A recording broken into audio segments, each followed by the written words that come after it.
Her phone buzzed 4 times in under a minute. She didn't flinch, didn't glance at it, didn't even shift in her seat. That's when I knew, really knew, it wasn't just some innocent friend messaging her about plans. She didn't want to look because she didn't want me to see what her eyes would give away. I stared straight ahead through the windshield, pretending to focus on the brake lights in front of us. But my peripheral vision was tracking every muscle in her face, every blink, every shallow breath, every micro-expression that betrayed what her mouth wouldn't say. Then came her voice. Calm, light, so casual it felt like she was reading it from a script. I'm going out tonight. I didn't answer. I waited. On a date, she added. Try not to be too jealous. Still, I said nothing. Not because I was shocked, but because I already knew. What she didn't know, and never imagined, was that the night before, I had been sitting in the passenger seat of her car. Not while she was driving. Not while she was even aware of it. She was inside his apartment, thinking she was clever, taking back roads, parking 2 blocks away, changing out of her leggings into a black dress she stashed in a tote bag. But I was already there. I had found her hideout weeks ago. I had watched her through the cracked blinds of a second-story window. I had listened, through the cheap drywall and the even cheaper decisions. I had seen her face, the real one, not the blank, sterile version I saw at dinner, but the laughing, lip-biting, wild-eyed one she only wore when she thought I was out of town. So as we sat in traffic that afternoon and she made her little announcement, she thought she was in control. She thought she held the cards. She had no idea I had already opened the deck. What time should I expect you back? I asked, finally breaking the silence. She blinked. That caught her off guard. She expected a reaction. Jealousy. Anger. Anything. But I wasn't giving her that version of me. Not anymore. Late, she said, quieter this time. Don't wait up. I smiled. Just a little. Just enough to rattle her. Don't worry. I won't. That night, when she left the house at 6:47 p.m., I didn't follow her. I had already done that. This time, I was ahead of her. And when she walked into that restaurant, dressed to deceive, she had no idea who was already sitting 3 tables away, watching everything unfold. She was about to learn the hard way. You can't cheat on someone who's already watching you lose. The waiter poured her wine before I even sat down. That meant she had reserved the table in advance. Probably under a fake name, like she always used when she didn't want something traced back to her. I stayed at my table, 3 away, just far enough to be invisible, but with a clean line of sight. The place was dimly lit, upscale but quiet. A don't-ask-questions kind of place. Not the kind of restaurant you take someone to for pasta. The kind you take someone to when you want to impress, or seduce, or lie. She had no idea I was there. I had beaten her to the reservation list hours earlier and slipped the hostess a little bribe to make sure I was seated before Monica R. Arrived, the name she used this time. Melora sat at the table with perfect posture, casually checking her lip gloss in the reflection of her butter knife. She looked professional, poised, not like a woman betraying her husband, more like a woman playing chess with people who didn't even know they were on the board. That's when he walked in. I recognized him instantly, though we'd never met in person. Connor, mid-30s, architecture firm, drives a silver Audi, lifts weights 3 times a week, and, according to the texts I pulled from her cloud backup, thinks my wife is an ocean with secrets. Gag. He greeted her with that overconfident lean-in guys like him use when they want to blur the line between respectful and possessive. She smiled. The same smile I hadn't seen in years. Not the smile she gave me after a long day. Not the polite wife smile she used at company dinners. This was the one she gave back when we first met, electric, hungry, dangerous. I watched them exchange pleasantries like nothing mattered. She laughed too loudly. He complimented her earrings. She touched his wrist during the wine toast. Everything choreographed. But then something caught my attention. A third-place setting. There was another fork. Another glass. A third chair slightly off-center, but clearly part of the reservation. My heart kicked. Was this a double date? Were they meeting someone else? Did she bring someone to cover for the lie? And then I saw her pull something from her purse. A small, folded envelope. She handed it to Connor under the table, as discreetly as possible. But I caught it. And that one motion changed everything. He glanced at it, smiled, and nodded. The entire mood shifted. He stood up and walked toward the restrooms, leaving her alone at the table. She didn't reach for her phone, didn't look around nervously. She just sipped her wine like it was part of the plan. I felt my throat tighten. Something about this was wrong. Not she's cheating wrong. Worse. Calculated. Silent. Surgical. I wanted to confront her right there, flip the table, ask what the hell was in that envelope, but I didn't move. I waited. Because instinct told me this wasn't the moment. This was still the warm-up. She looked down at her watch. The hostess appeared out of nowhere and whispered something to her. Melora smiled softly, nodded, and stood up, leaving her purse behind. Who leaves their purse at a table in a public place? Unless they knew it wouldn't be touched. I pulled out my phone, already connected to the hacked AirTag I'd slipped into her keychain 2 weeks earlier. The signal said she was still inside the building. But when I scanned the live audio, another thing she didn't know I installed, I didn't hear her voice in the dining room anymore. Just soft footsteps and a door creaking open. She was somewhere else in the building. Connor returned a few minutes later, sat down calmly, picked up the envelope again, and placed it inside his jacket. Then he looked around, not nervously, not paranoid, just like a man waiting for something to begin. And that's when I realized. This wasn't a date. This was a handoff. And I wasn't just watching a betrayal. I was watching a plan. I stayed in my seat long after Connor sat back down. The envelope was gone now, tucked neatly into the inside pocket of his blazer like it had always belonged there. He didn't look nervous. He didn't check his phone or dart his eyes around the room like someone doing something wrong. In fact, he looked bored, like he was waiting for a cab that hadn't arrived yet. That scared me more than if he had looked guilty. Melora still hadn't returned to the table. My instincts were screaming, but I forced myself to stay calm. I had rehearsed this moment 100 times in my head, but nothing in those rehearsals had involved a third place setting or secret envelopes. I thought I was going to witness an affair. I was prepared for betrayal. What I wasn't prepared for was logistics. This wasn't romantic. This was coordinated. I stood, casually enough not to attract attention, left a few bills on my table, and slipped out the back exit. I circled around the side of the building, pretending to smoke a cigarette I didn't have, just to buy time to think. I checked the live tracking again.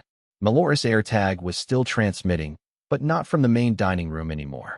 She was somewhere deeper inside the building, below or behind where the signal normally mapped. That suggested a hidden area, maybe a wine cellar or a staff-only section not shown to guests. I needed a way in, but not through the front. That's when I saw it. A small service door near the alley behind the kitchen, propped open slightly with a brick, probably for air circulation. There was no security, no cameras, just the stench of overcooked garlic and the hiss of steam pipes. I slipped inside. The corridor was narrow, dim, with old pipes running across the ceiling like veins. I passed 2 walk-in fridges and a janitor's closet before hearing voices, low, muffled, but familiar. One was Melora's, the other, not Connor's. I pressed myself against the cold concrete wall, listening. I couldn't make out full sentences at first, but then, through the static of the air vent above, fragments became clearer. He thinks it's just an affair, she said, laughing under her breath. That's what makes it so easy. Another voice replied, older, male, calm. And the drive? It's clean?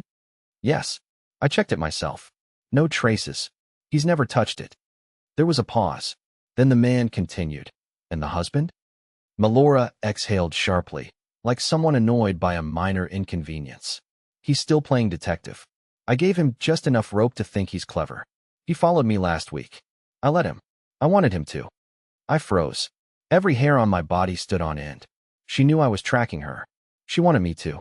This wasn't a trap she fell into. It was a trap she built. The man's voice was quieter now, more serious. You're sure he hasn't accessed the backup? No, she said quickly. He doesn't even know it exists. I didn't know what they meant by the backup, but I didn't have time to figure it out. A door creaked open nearby, and I ducked behind a crate of unopened wine bottles just as footsteps approached. Melora walked out first, alone, her heels clicking sharply against the tile. Her expression was blank now, robotic. No seduction, no charm, just business. The man followed. Mid-50s, gray hair, heavy set. He didn't look like someone from her office or friend group. He looked institutional, like someone who'd been in the military or government. Someone used to making decisions that ruined people quietly. He handed her a small, unmarked USB drive, then turned and walked the other way without another word. I stayed crouched, not moving until the hallway emptied again. My ears were ringing. My brain felt like it had been peeled back. This wasn't infidelity. This wasn't even personal. It was planned, executed, with timelines and objectives and tools. I slipped out the same way I came in, back through the alley, adrenaline making my hands tremble. Back in my car, I sat in the driver's seat for 20 minutes before I could turn the ignition. Melora wasn't cheating. She was laundering something. And I wasn't just her husband anymore. I was her cover story. I didn't go home that night. I couldn't. I parked in the far corner of a Walmart lot and sat in my car for nearly 4 hours, staring at the dark touchscreen of my dashboard like it was going to answer the questions exploding in my head. Everything I thought I was chasing, an affair, a betrayal, the heartbreak of being replaced, was suddenly irrelevant. I hadn't lost my wife to another man. I'd lost her to something else. Something colder, older, bigger than either of us. And the most disturbing part? She wasn't acting like someone in over her head. She was calm, organized, complicit. The phrase she'd used in that hidden room kept looping in my brain. I gave him just enough rope to think he's clever. God, she wasn't just hiding from me. She was managing me. And she thought she'd won. That changed everything.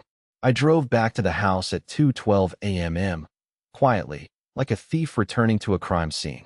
The lights were off, her car was in the driveway, and everything looked normal. Like a postcard of a life that didn't exist anymore. I didn't go in through the front door. I used the side entrance by the laundry room. The one that squeaks unless you lift the handle just right. I'd fixed that squeak myself 5 years ago, back when fixing things still mattered. I moved through the dark house without turning on any lights. I didn't want her to know I was home yet. I wanted to see what she'd left behind. What she'd left unguarded. Her purse was on the kitchen table. The same one she'd left at the restaurant earlier that night.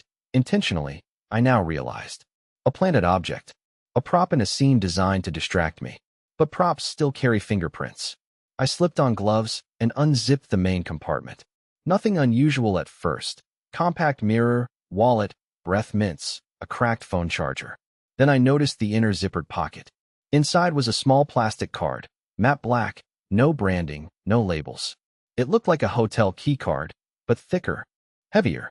I held it to the light. There was a micro-etching in the corner. Not letters, just a symbol. 3 triangles nested inside a circle. I didn't recognize it, and that scared me more than if it had been a name. I placed the card back exactly where I found it and moved to the office. My office. She rarely entered it. Said she hated the cold lighting and the smell of printer ink. But she had used it last week, left a coffee cup on the desk that wasn't mine. I only drink from stainless steel. She drinks from ceramic with those sarcastic quotes printed on them. The trash hadn't been taken out yet.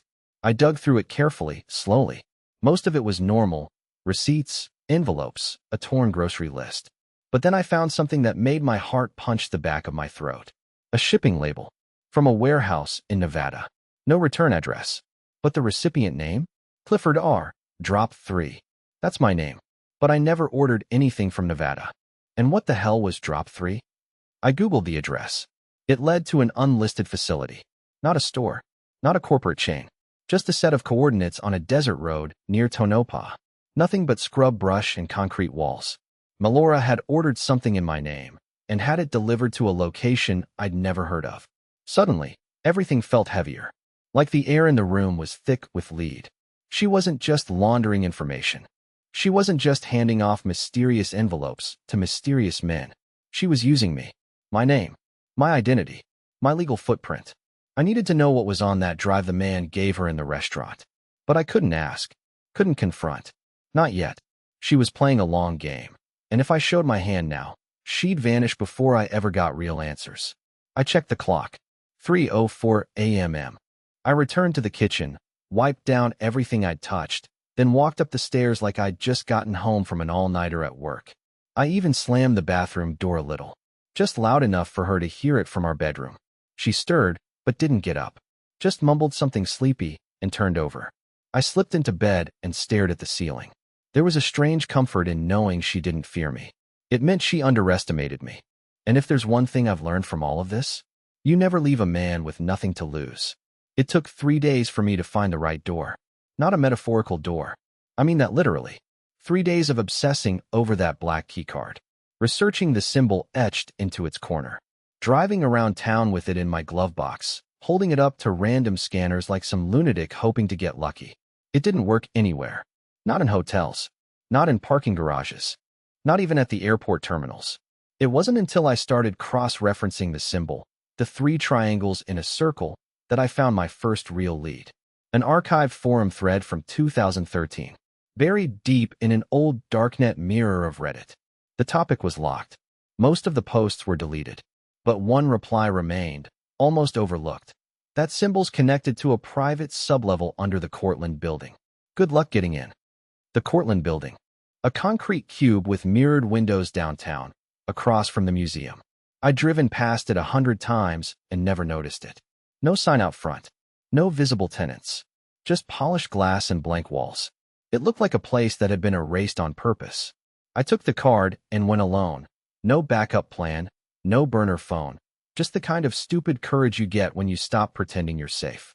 I parked 2 blocks away and walked in through the lobby. It was completely empty. No receptionist. No security desk. Just a single elevator with an outdated LED panel. I expected it to be locked, but it opened immediately. Inside, there were only 2 buttons, 1 and B. I pressed B. Nothing happened.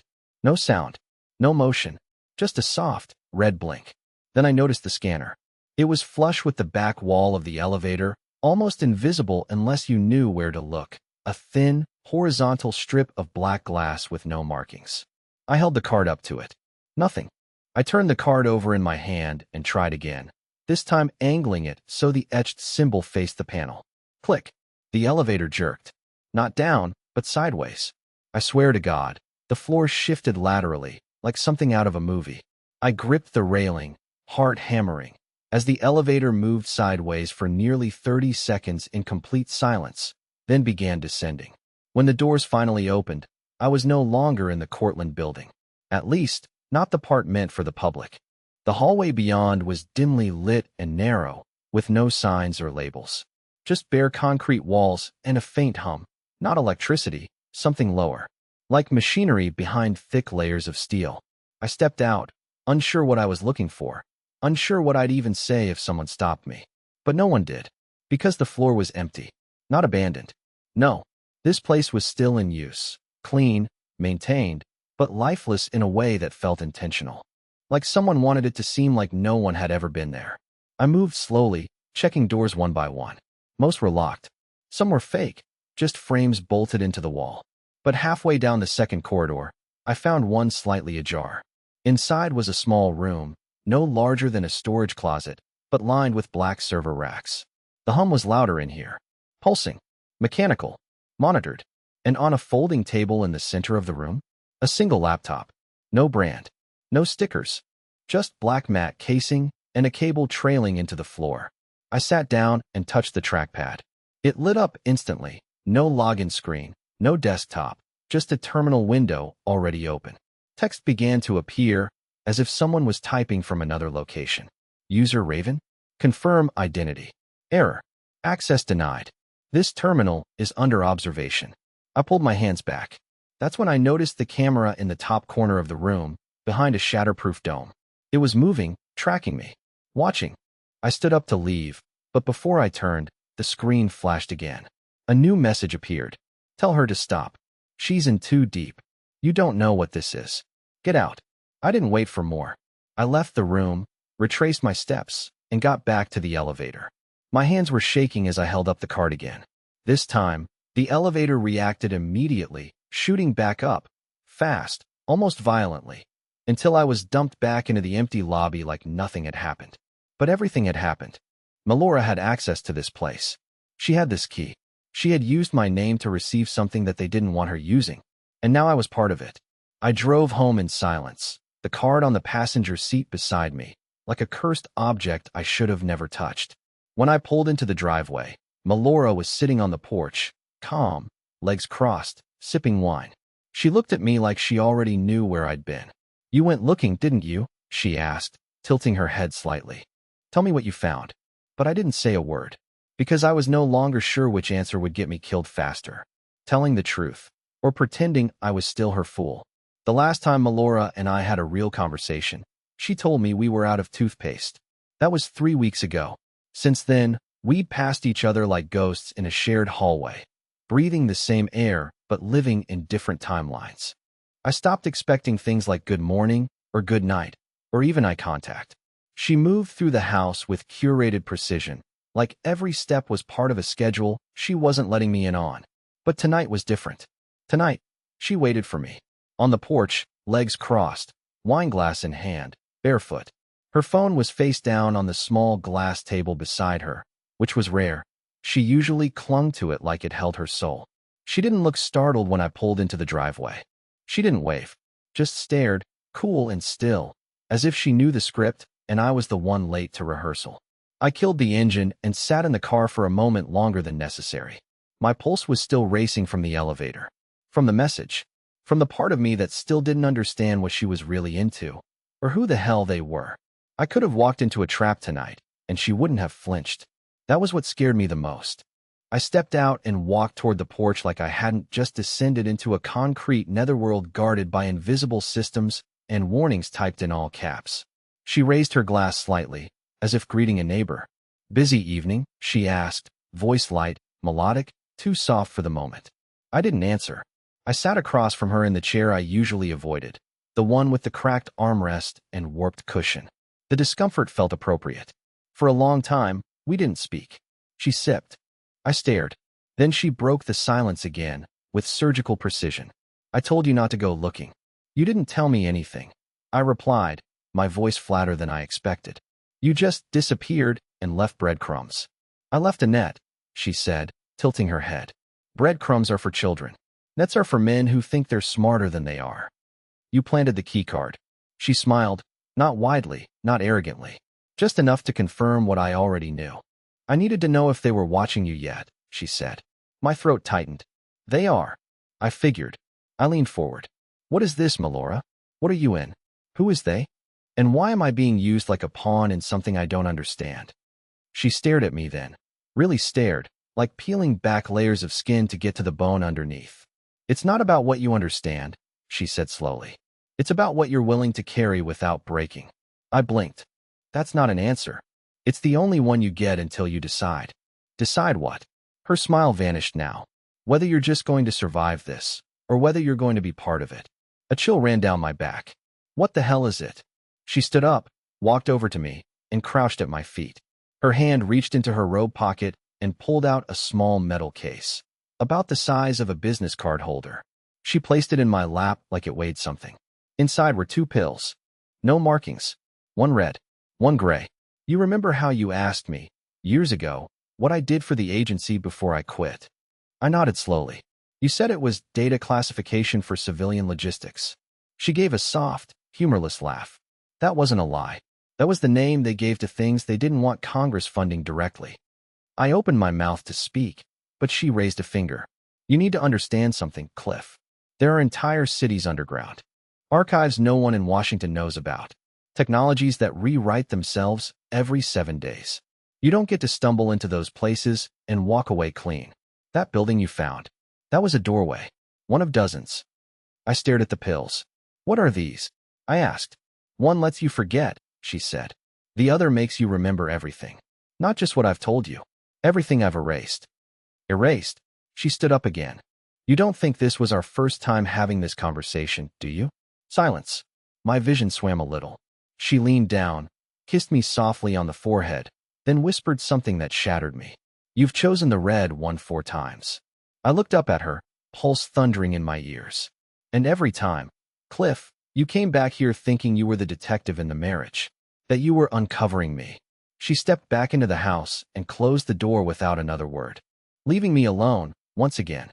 Alone, with a case I didn't remember receiving, and a choice I apparently kept making. I didn't take either pill. Not right away. I sat there on the porch until the sun began to rise, the metal case still resting in my lap like some kind of divine ultimatum. Except this wasn't a test of morality or courage. This was a test of endurance. How much truth could a man survive before it broke whatever fragile structure his sanity was built on? The red one lets me remember. The gray one lets me forget. And according to Melora, I've swallowed the red one 4 times already. I don't know which version of that fact is more disturbing, that I've chosen to remember before, or that I've forgotten that I remembered.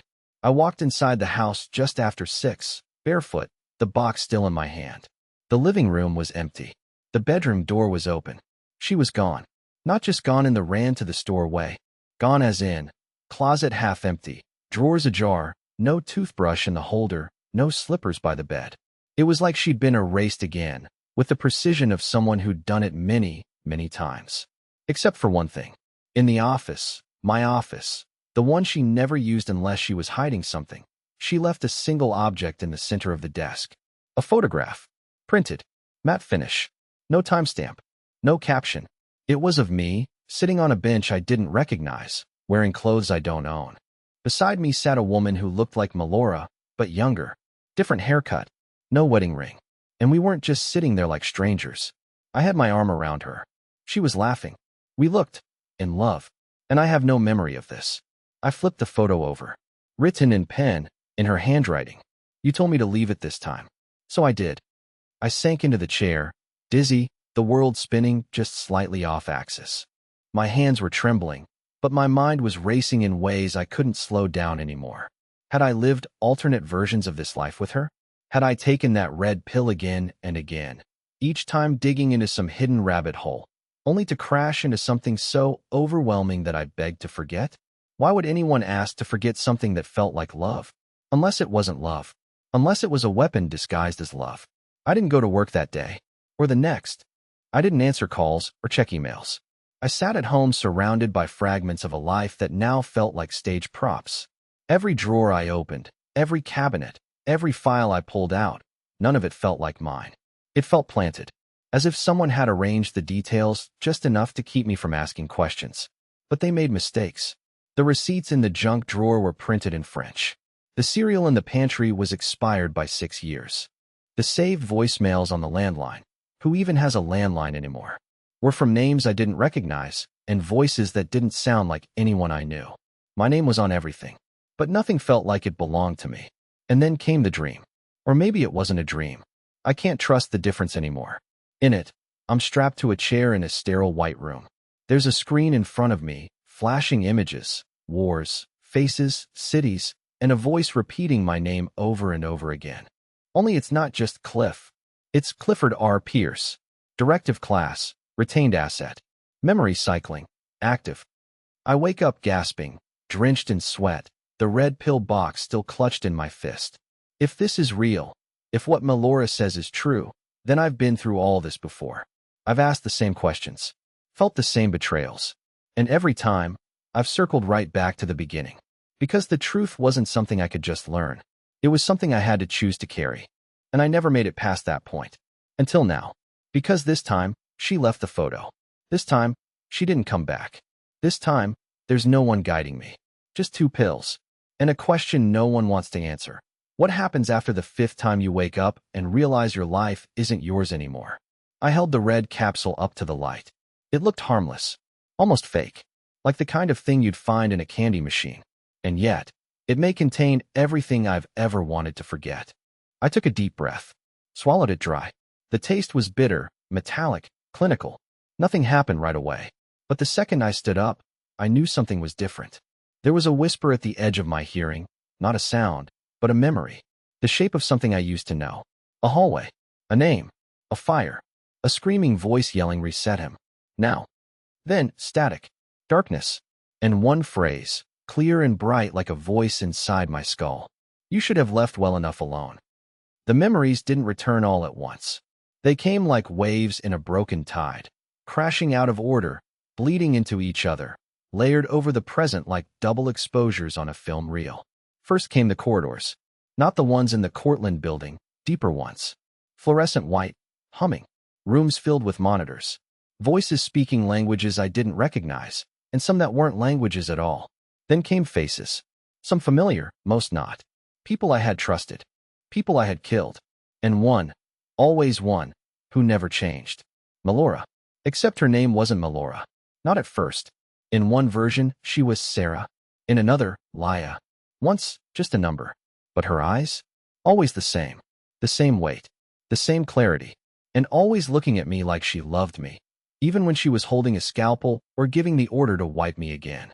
Because she wasn't just my handler. She was my escape plan. The memories unraveled faster now. The reset loops. The missions. The cover life I was living. The marriage. The house. The grocery lists. All built as a container, not a life. A mental construct to give my fractured mind a narrative it could cling to while the real work happened in the shadows. But after the third breakdown, the third time I begged them not to send me back in, she made a choice. She broke protocol. She built me a life that could heal. She didn't wipe herself out of it like the others did. She stayed. In the loops. In the lies. In the love. And she let me catch her, over and over, because that was the only way to wake me up without snapping the thread. She became the glitch in my simulation. The one crack in the script that wouldn't hold. And eventually, I remembered her. Really remembered her. Not as a threat. Not as a plant. But as the only person who ever told me the truth, even when it broke me. You've chosen the red one 4 times. Because I wanted to find her. I always did. Even if it hurt. Even if it shattered everything else. This time, the 5th time, it stuck. I found her 3 days later. She was off-grid, living under a different name near a coastal town in the Pacific Northwest. She wasn't hiding, not really. She was waiting for me to become the version of myself that wouldn't try to drag her back into the game. The version that could just sit with her, in peace. When she opened the door, she didn't say anything. Neither did I. We just stood there for a long time. The wind was cold. The ocean was loud behind us. And then she did something that she hadn't done in any of the loops. She cried. No performance. No control. Just real, human grief. Not for what we lost, but for how long it took to find it. We didn't talk about the facility, or the pills, or the names we used to have. None of it mattered anymore. Because we were finally out. Out of the cycle. Out of the mission. Out of the machine that turned love into leverage. We didn't owe anyone anything now. We made dinner that night. She played an old jazz record on vinyl. We danced barefoot in a living room filled with unpacked boxes and secondhand furniture. It didn't feel like starting over. It felt like starting true. I've kept the red pill box. I locked it away in a drawer I never opened. Not as a threat, not as a crutch, but as a reminder. A reminder that love, when real, isn't about the perfect script.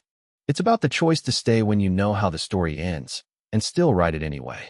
And this time, I'm not rewriting anything. This time, I'm just living it.